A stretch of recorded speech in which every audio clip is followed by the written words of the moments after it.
Hi hello friends, ನಾನು ನಿಮ್ಮ ಆಲಿನ್ ವಂಸಿಕೆ. ಜಂಬೂ circus ಇದೊಂದು ಕನ್ನಡ ಸಿನಿಮಾ. ಇದರ ಡೈರೆಕ್ಟರ್ ಬಂದು ಎಂ ಡಿ ಶ್ರೀಧರ್, ಪ್ರೊಡ್ಯೂಸರ್ ಬಂದು ಎಚ್ ಸಿ ಸುರೇಶ್.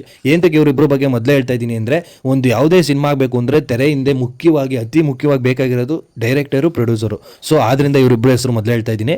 ಇನ್ನು ಸಿನಿಮಾ ಬಗ್ಗೆ ಮಾತಾಡೋಣ ಬನ್ನಿ. ಮೊದಲಿಗೆ ಇಬ್ಬರು ಪ್ರಾಣ ಸ್ನೇಹಿತರಿರ್ತಾರೆ. ನಿಜಕ್ಕೂ ಅವರು ಯಾವ ರೀತಿ ಅಂದರೆ, ಚಿಕ್ಕ ವಯಸ್ಸು ಸ್ಕೂಲ್ ವಯಸ್ಸಿಂದ ಸ್ನೇಹಿತರಾಗಿದ್ದವರು ಕಡೆಯವರೆಗೂ ಅದೇ ರೀತಿ ಇರಬೇಕು, ನಾವು ಇದೇ ಸ್ನೇಹ ಕಡೆಯವರೆಗೆ ಇರಬೇಕು ಅಂತ ಚಿಕ್ಕ ವಯಸ್ಸಿನಲ್ಲೇ ಮಾತಾಡ್ಕೊಂಡಿರ್ತಾರೆ. ನಾವಿಬ್ಬರು ಮುಂದೆ ಮದುವೆ ಆದಮೇಲೆ, ನಮ್ಮಿಬ್ರಿಗೂ ಮಕ್ಕಳಾದ್ಮೇಲೆ ನಾವಿಬ್ಬರು ಸಂಬಂಧ ಬೆಳೆಸೋಣ, ನಮ್ಮಿಬ್ಬರು ಇದೇ ರೀತಿ ನಮ್ಮ ಸ್ನೇಹ ಸಂಬಂಧವಾಗಿ ಪರಿವರ್ತನೆ ಆಗಲಿ, ಈ ಥರ ಎಲ್ಲ ಮಾತಾಡ್ಕೊಂಡು ಚಿಕ್ಕ ವಯಸ್ಸಿನ ಸ್ಕೂಲು, ಕಾಲೇಜು, ಆಮೇಲೆ ಇಬ್ಬರು ಒಂದೇ ದಿನ ಮದುವೆ ಆಗ್ತಾರೆ. ಅದೇ ರೀತಿ ಇಬ್ರಿಗೂ ಒಂದೇ ದಿನ ಮಕ್ಕಳಾಗುತ್ತೆ. ಅದೇ ರೀತಿ ಈ ಥರ ಸ್ನೇಹ ಅಂತೂ ತುಂಬ ಅದ್ಭುತವಾಗಿ ತೋರಿಸಿದ್ದಾರೆ. ನಿಜಕ್ಕೂ ನೀವು ಥಿಯೇಟ್ರಲ್ಲಿ ನೋಡಿದ್ರೆ ತುಂಬ ಖುಷಿ ಪಡ್ಬೋದು. ಈ ಥರ ಸ್ನೇಹನೂ ಈಗಿನ ಕಾಲದಲ್ಲೂ ಇರುತ್ತಾ ಅನ್ನೋದೊಂದು ಮೆಸೇಜ್ ಇದೆ. ಅದಾದಮೇಲೆ ಇವರಿಬ್ಬರು ಸ್ನೇಹಕ್ಕೆ ಮುಖ್ಯವಾಗಿ ಅಡ್ಡ ಬರೋದೇ ಇವರಿಬ್ಬರು ಹೆಂಡ್ತಿದಿರು.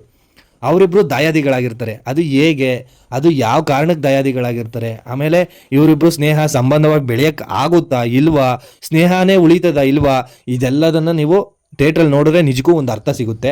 ಅದಲ್ಲದೆ ಯಾವುದೇ ಮನುಷ್ಯ ಆಗಲಿ, ಅಂದರೆ ಹೆಣ್ಣಾಗಲಿ ಗಂಡಾಗಲಿ ಯಾರೇ ಆದ್ರೂ ಈಗೋ ಇರಬಾರ್ದು, ನಾನು ಅನ್ನೋ ಅಹಂಭಾವ ಇರಬಾರ್ದು, ಅಹಂ ಇರಬಾರ್ದು. ಇದನ್ನೆಲ್ಲ ಇದ್ದರೆ ಏನಾಗ್ಬೋದು ಮನುಷ್ಯನಿಗೆ, ಕಡೆಗೆ ಆ ರಿಸಲ್ಟ್ ಏನು ಸಿಗ್ಬೋದು ಅನ್ನೋದನ್ನು ನಿಜಕ್ಕೂ ಈ ಸಿನಿಮಾದಲ್ಲಿ ತೋರಿಸಿದ್ದಾರೆ. ದಯವಿಟ್ಟು ನಮ್ಮ ಕನ್ನಡಿಗರು ಕನ್ನಡ ಸಿನಿಮಾನ ಥಿಯೇಟ್ರಿಗೆ ಹೋಗಿ ನೋಡಿ, ಸಿನಿಮಾನ ಬೆಳೆಸಿ ಉಳಿಸಿ ಅಂತ ಹೇಳ್ತಾ ನನ್ನ ಮಾತನ್ನ ಮುಗಿಸ್ತೀನಿ. ನಮಸ್ಕಾರ.